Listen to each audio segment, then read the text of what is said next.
Entrevista que tenemos con el abogado Luis Alberto Ruiz Salinas. Él es director de Asuntos Jurídicos del Centro de Investigación y Docencia Económica. Con él vamos a hablar sobre las lecciones de la jornada electoral judicial. El doctor Luis Alberto Ruiz es egresado de la Universidad Nacional Autónoma de México. Inició su vida profesional como abogado defensor en materia de derechos humanos. Se ha desempeñado también en funciones para la Cámara de Diputados Federal y para el Congreso del Estado de Oaxaca, en este último siendo coordinador de trabajos legislativos de la Comisión de Puntos Constitucionales y como jefe de apoyo legislativo y comisiones. Actualmente se desempeña, como lo mencioné, como director de Asuntos Jurídicos. Le damos la bienvenida al abogado Luis Alberto Ruiz Salinas. Muy buenos días. Hola, ¿qué tal? Muy buenos días y muy buenos días a todas las personas que nos escuchan. Es un placer estar aquí con ustedes. Pues nos interesa con usted empezar esta entrevista, sobre todo con su lectura, el análisis que hace de esta jornada electoral que vivió el país en torno a esta elección de los distintos puestos y cargos que estaban del Poder Judicial. ¿Cómo lo vio usted? ¿Qué elementos destacaría de esta jornada? Y primero vamos a repasar un poco de datos para poder ponernos en contexto, ¿no? Es importante señalar que el INE instaló alrededor de 83.974 casillas en todo el país. De estas, solo 16 no pudieron instalarse, lo que significa un 0.02% del total de casillas. En 50 casillas se suspendió la votación a las 14 horas y el INE reportó 83.841 casillas instaladas, lo que significa que el 99.9% de las casillas se instalaron. Esto refleja que se realizó con éxito una elección que el propio INE había señalado que no iba a poder realizar con el presupuesto que se tenía. Sin embargo, el compromiso y las presiones de trabajo que se fueron desempeñando, pues generó que para el Instituto Nacional Electoral fuese un éxito, así numéricamente hablando, el haber podido instalar a todas las casillas, el haber preparado a todos los funcionarios de casilla y el haber echado a andar el proceso electoral. Esto únicamente tocando la parte nada más de proceso como parte del INE, ¿no? También hubo algunos incidentes, por ejemplo, en Chiapas se robaron 25 paquetes electorales de boletas que ya estaban marcadas. Hubo algunos enfrentamientos en municipios como San Cristóbal de las Casas, en Comitán, en Tonalá. En algunos lugares hubo incidencias de sellos rotos con paquetes de boletas. Sin embargo, todas estas incidencias aún siguen siendo una mínima parte, porcentualmente hablando, del resto del proceso que se realizó, ¿no? Hasta el momento tenemos una participación de alrededor del 13%, 13.3% del padrón electoral, y se espera que, bueno, en la Ciudad de México se tuvo un 14.91% de participación, lo cual superó la estimación nacional. En oposición, analizando al estado vecino, en el Estado de México, hubo un 10% de participación electoral, ¿no? Sin embargo, es importante señalar, en la mañanera lo vimos recientemente, nuestra presidenta señaló que específicamente la cantidad de votos que se reflejaron en estas urnas, pues fue superior a la cantidad de votos que se reflejaron en contra de su posición como presidenta, ¿no? Esto también, refleja, digamos, algunos parámetros porcentuales de lo que podemos tener. Ahora, sobre esto también habría que señalar algo importante en un inicio, ¿no? Esta elección es apenas el primer paso, ¿no? Es verdad que ha habido muchas voces que han tratado de descalificar la elección, que han tratado de señalar que no es realmente un proceso democrático, ¿no? Sin embargo, es importante señalar que este es el primer paso y descalificarla en este momento pues es sumamente apresurado y esta premura de tiempo para este tipo de intereses responde a que existe una urgencia de poder descalificar el ejercicio electoral que se realizó por ser un primer ejercicio pues, natural, que se genere una nueva forma de convivir entre la sociedad y la democracia. Y esto a mí me parece importantísimo porque este proceso lo que nos enseñó a las personas que acudimos a las urnas fue que como sociedad tenemos que prepararnos también, nos da un compromiso para identificar a las personas, para identificar los perfiles, para identificar cuáles son las funciones que desempeña cada una de estas personas. Esto hace que sea una sociedad más participativa y una sociedad más participativa siempre va a ser una sociedad más democrática. Por lo tanto, en este sentido, a mí me parece que se cumple con el principio y con el objetivo, que es democratizar a la sociedad y poderle dar una mayor responsabilidad, la cual también lo que observo es que las personas que acudieron a las casillas tomaron en sus manos, las personas que alcancé a ver que se acercaban, pues llevaban sus notas de quién era cuál persona y tenían más o menos un preestudio de hacia quiénes querían vertir su votación, lo cual a mí me pareció fascinante. Abogado, o sin duda alguna, pues esto que usted decía en este final, pues nos habla también de que quienes participaron en esta elección, por lo menos se tomaron ese tiempo de informarse, de revisar a quienes consideraron sus candidatos más idóneos para cualquier puesto de elección judicial. Como bien lo decía usted, pues hay cosas que todavía se deberían revisar. La presidenta decía el día de hoy, es una elección perfectible. En ese sentido, preguntarle hasta ahora pues con este recuento que nos hacía, qué se podría perfeccionar en la elección que ya se acerca y que será en el 2027. Bueno, me parece que el INE tiene que hacer una meditación profunda sobre el cómo va a hacer sus boletas electorales, ¿no? En algunos casos pudo ser para algunas personas un poco confuso la forma en la cual se iba vertiendo el voto. Lo que pude observar en las casillas es que a la gente le llamaba la atención que en la costumbre, si uno en la boleta regular vota por dos o tres distintas opciones, pues, naturalmente anula la boleta, ¿no? Entonces, en este caso había personas que no tenían muy claro si debían de votar únicamente por una persona o ir rellenando los espacios. Afortunadamente, los funcionarios electorales estuvieron al pendiente de tratar de identificar las dudas y poder satisfacerlas con el paso de las personas hacia las urnas. Sin embargo, me parece que sería un buen esfuerzo por parte del INE el mejorar la forma de generar las boletas para que haya una mayor claridad en cuanto a la diferenciación entre quién se está votando para cuál escaño específicamente, ¿no? Para cuál puesto en el Poder Judicial específicamente, ¿no? En la boleta de ministros podíamos identificarlo con mucha claridad. Sin embargo, por ejemplo, en las boletas locales, donde se votaba por personas juzgadoras que iban a ocupar cargos en la rama penal o en la rama civil o en la rama familiar, pues podía haber un poco de confusión en tanto a la diferenciación entre cuál punto de la lista o cuáles de los ovalitos tenían que ser llenados, ¿no?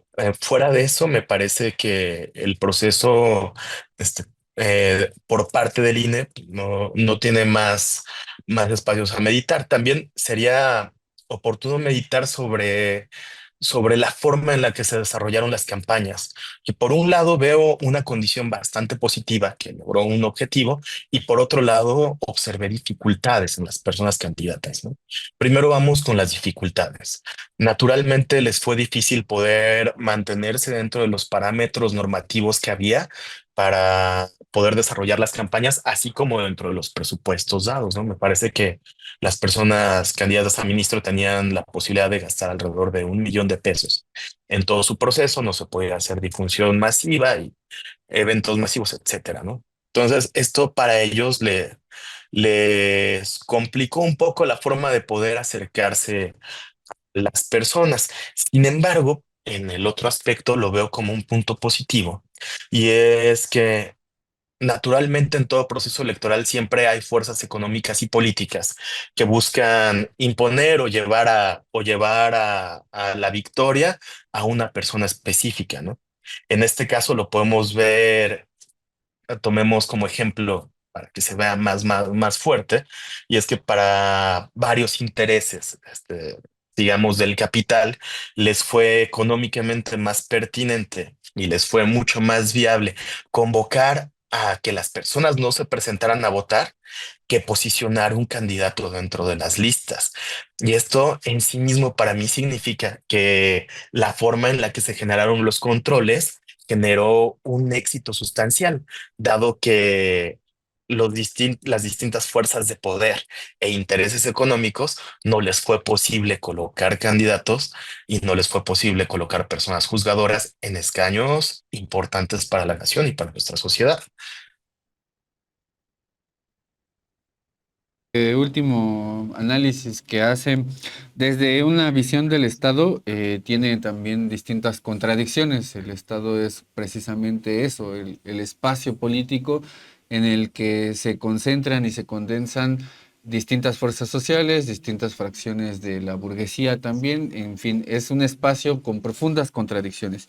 Y esto último que dice, entonces, estaría hablando de las distintas pugnas que hay por distintos, en este caso, capitales, ¿no? También las fracciones del capital intentaron incidir de cierta forma, como usted decía, a partir de este llamado a no votar, una vez que no lograron comprar voluntades, por decirlo de esa forma. La pregunta es, ¿estaríamos entonces ante una situación en la que estas distintas fuerzas sociales, por una parte los distintos capitales nacionales y extranjeros que ya estaban con una gran cantidad de relaciones aceitadas dentro del Poder Judicial, se vuelvan a conformar, se desechen este tipo de relaciones que había entre el Poder Judicial y distintos capitales nacionales e internacionales? ¿O cómo podemos entender desde una visión del Estado esta forma en la que la Suprema Corte de Justicia en esta época que está acabando llevó a cabo distintas prácticas? Aquí voy a regresar a la frase que me enseñó una de las personas que ha formado mi vida y la persona que soy.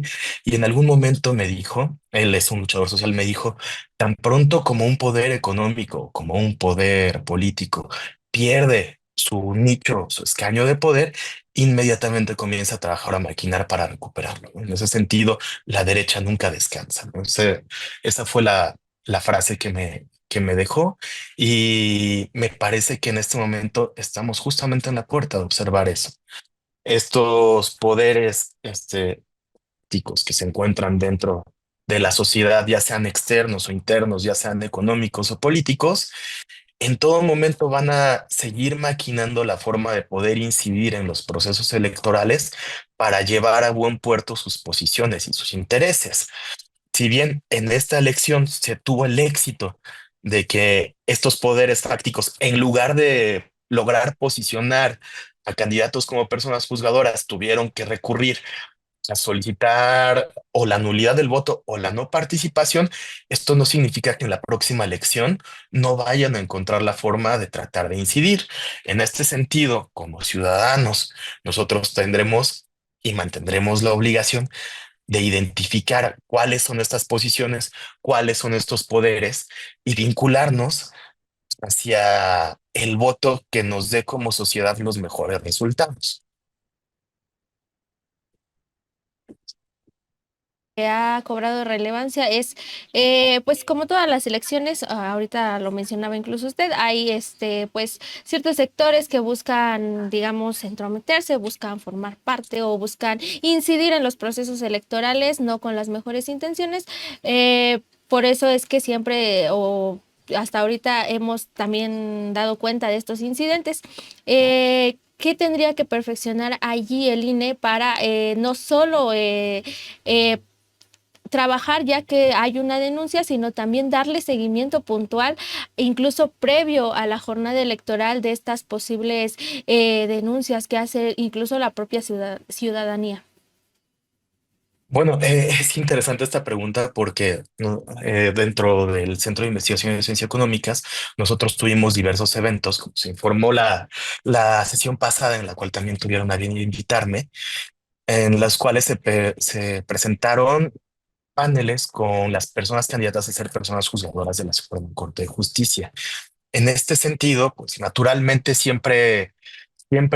existe la ciudadanía que busca mantener estos procesos de la forma más adecuada y coherente posible, apegada a derecho, por lo que en el INE se recibieron 3 denuncias por estos procesos, lo cual yo lo veo positivo porque significa que la ciudadanía estuvo vigilando, ¿no? En este sentido, nosotros también al momento de organizar los procesos, pues nos acompañamos de la propia asesoría del INE y generamos cada uno de los pasos necesarios para garantizar que estos procesos fuesen en equidad para todos los candidatos, que no se utilizaran recursos públicos.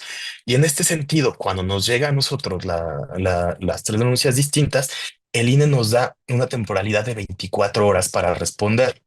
Y si bien esto puede verse como una presión extraordinaria para los funcionarios públicos que estamos de este lado, también indica que existía una intención de poder revisar todos estos procesos con la mayor premura posible para poder desahogarlos aún durante el periodo electoral y en días posteriores, pero muy cercanos.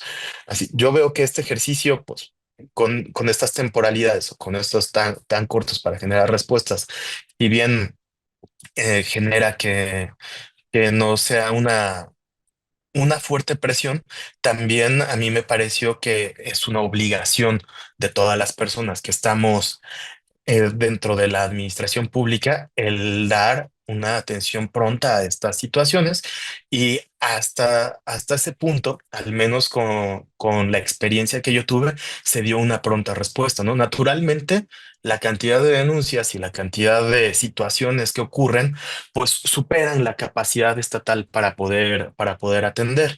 En este sentido, el INE tendrá que encontrar la forma de equilibrar tanto el número de incidencias y de denuncias con la capacidad humana que tenga para ir atendiendo y siempre demostrando con sus funcionarios públicos, que eso va a ser una tarea titánica del INE, la intención de resolver todas y cada una de las posiciones o denuncias que se presenten en el menor tiempo posible. También, abogado Luis Alberto, preguntarle hace un momento, usted mencionaba el tema de las campañas. Y en la revista Contra Línea tuvimos la oportunidad de entrevistar a distintos candidatos, a distintas candidatas para varios puestos de elección que estaban ahora en el Poder Judicial. Y algo que nos comentaban era esta disparidad que había en la forma de llevar a cabo las campañas. No era o sea, no era únicamente este tope de campaña, sino lo que nos decían era la capacidad de deuda que tenían también las y los candidatos. Eso creaba distintas asimetrías entre ellos y que también se expresó en la forma de llevar a cabo la campaña. ¿Sería necesario que este tipo de disposiciones, ahora que ya pasó este primer proceso, se cambien, se modifiquen, para que no haya esta forma de crear asimetrías entre los candidatos y por otra parte también mejorar la forma en la que se dio a conocer a la audiencia a los distintos perfiles? Se lo pregunto porque también en las encuestas que se fueron realizando antes de este proceso electoral, alrededor del 70% de las personas tuvo dificultades para poder encontrar información de los candidatos. Bueno, en el caso específico de los candidatos, vamos a tomarlo primero. Me parece que las asimetrías nacen de la capacidad y herramientas que cada uno de los candidatos tienen. Es difícil que el Estado pueda garantizar un presupuesto para todas las personas que procuren un cargo como personas juzgadoras, tanto a nivel nacional como a nivel local, porque el gasto sería exorbitante para el Estado. Es verdad que se tienen que encontrar mecanismos para que esta equidad pueda permear hacia todos los candidatos. Sin embargo, también a mí me parece importante señalar que cuando una persona va a presentarse a un puesto de elección, tiene que entender que los gastos que se le van a generar, las dificultades que va a encontrar, pues son del tamaño de la propia elección, ¿no? O sea, si son locales, pues el tamaño de un estado, y si son nacionales, es del tamaño de nuestro propio país, el reto al que se enfrenta. Sería un ejercicio muy interesante, tanto ciudadano como del INE, como de las cámaras de diputados, generar foros en los cuales se puede identificar cuál sería la forma de procurar una mayor equidad al momento de que todas estas personas juzgadoras puedan acudir a presentar sus posicionamientos y sus currículums y su forma de ver la forma de ejercer justicia. Es probable que se encuentre una forma, ¿no? Es probable que se encuentre un mecanismo que genere una equidad equiparada. Sin embargo, pues la naturaleza, como dije al principio, de cada una de las personas, su capacidad y sus herramientas, siempre los van a llevar a tener un foco más brillante dentro de un proceso electoral. Y ahora hacia la ciudadanía, me parece que ese sí sería un ejercicio muy importante del INE. Se hizo un ejercicio de cómo votar, ¿no? Y la página puso una especie de simulacro de cómo nos podíamos acercar a identificar nuestras boletas electorales. El siguiente ejercicio de INE tendría que ser cómo difundir los perfiles de cada una de las personas candidatas a personas juzgadoras para que sean de un acceso fácil la ciudadanía, ¿no? En un primer sentido, pues fácil pensar que a través de las tecnologías de la información se puede generar esa situación, ¿no? Que es lo que se pensó en un principio. Sin embargo, esa parte no contempla a las personas que no están todo el tiempo inmersas dentro de las tecnologías de la información. Entonces tendría que encontrarse un sistema de difusión por parte del Instituto Nacional Electoral de los perfiles de las personas juzgadoras para que estuviesen al alcance de todos los ciudadanos y no únicamente del sector que tiene acceso a las tecnologías de la información, que fue en donde se presentaron los currículums, que fue donde presentaron sus formas de contacto y que fue, digamos, una forma fácil y económica del Instituto Nacional Electoral de poder presentar una especie de equidad en tanto a las candidaturas. Sin embargo, pues ese mecanismo siempre se tiene que tener en foco que deja de lado a todas aquellas personas que no tienen un acceso fácil y continuo a las tecnologías de la información. Claro, abogado, ya para reiterar y también para ir Ujú. cerrando esta parte que me parece muy importante, entonces, ¿cuál sería el papel que debería jugar el INE para la próxima elección para fomentar que todos los candidatos se encuentren en una misma condición de difusión? Porque esta es una parte muy importante. Se pretende que pues que haya una igualdad entre candidatos, pero pues no la vemos porque no todos, como bien usted lo decía, tienen acceso al mismo público y porque también hubo muchas restricciones por parte del INE para que estos candidatos pudieran llevar a cabo sus campañas. Es decir, ¿el INE debería de, digamos, quitar algunas de estas restricciones o cuál sería la mejor estrategia para que todas y todos los candidatos puedan difundirse y puedan darse a conocer entre la sociedad? Bueno, primero, me parece que el INE debería tomar la obligación de tomar la difusión en sus manos, ¿no? Eso podría generar una mayor equidad en cuanto a todas las personas juzgadoras y la presentación de estas. Eso es en un primer sentido. En un segundo sentido, eh, si bien es cierto que las restricciones son necesarias, me parece que hubo algunas restricciones que fueron más bien cadenas que detuvieron un poco a los candidatos. Si se pudieran reducir algunas de las restricciones en tanto a la forma de generar la aproximación del candidato hacia la sociedad, no necesariamente tomando en cuenta la parte económica, sino la forma de aproximación, porque en algunos casos, para muchos candidatos, en especial para los que no tenían asesoría jurídica a la mano, fue muy difícil tener una aproximación a la sociedad sin que tuviesen miedo de perder su candidatura o de que les fuera anulada, ¿no? Sin embargo, si el INE toma las riendas de la difusión de las candidaturas y de los perfiles de las personas juzgadoras, así como identifica las restricciones que causaron una mayor incidencia, me parece que tendría una próxima elección con mucho más difusión y con mucho más equidad.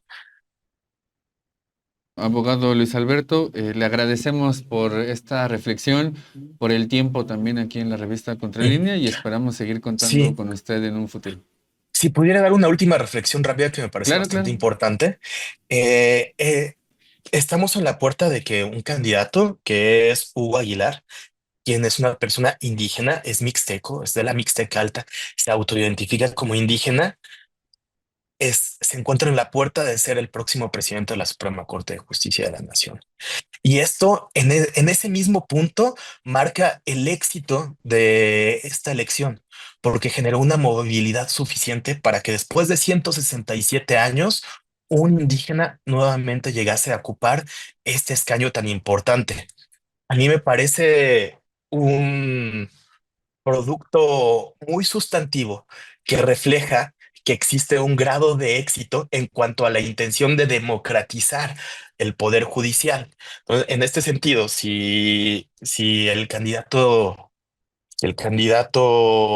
Hugo Aguilar termina con esta mayoría, pues lo más probable es que después de 167 años, un indígena oaxaqueño, esta vez mixteco en lugar de zapoteco, tome ese cargo. Y esto también significa que va a llevar sus visiones que tiene como oaxaqueño, ¿no?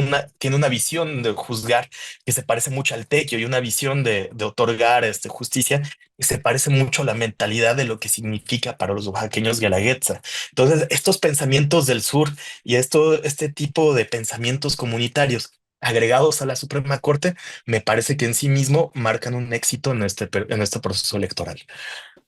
Claro, pues es importante este último análisis que hace porque nos habla también de lo que es México, una nación multicultural con distintas visiones y con una cosmovisión particularmente como la oaxaqueña, en donde la impartición de justicia ha sido muy diferente a la que se tiene en otras partes del país y particularmente esta forma que ha tenido la Suprema Corte de Justicia desde tiempos históricos, pero digamos, ciñéndonos a esta época de 1994 hasta la actualidad, pues es total y diametralmente diferente. Así que le agradecemos, abogado Luis Alberto, por esta reflexión y le deseamos una excelente tarde. Muchísimas gracias. Excelente tarde a todas las personas que están con ustedes en su foro. Gracias. Gracias a usted. Y bueno, esto último que nos decían ahí es relevante. Lo decíamos hace un momento, son 167 años de aquel hecho histórico en el que Benito Juárez fue parte y fue también miembro de esta Suprema Corte de Justicia y posteriormente presidente de la República en un momento convulso de la historia mexicana.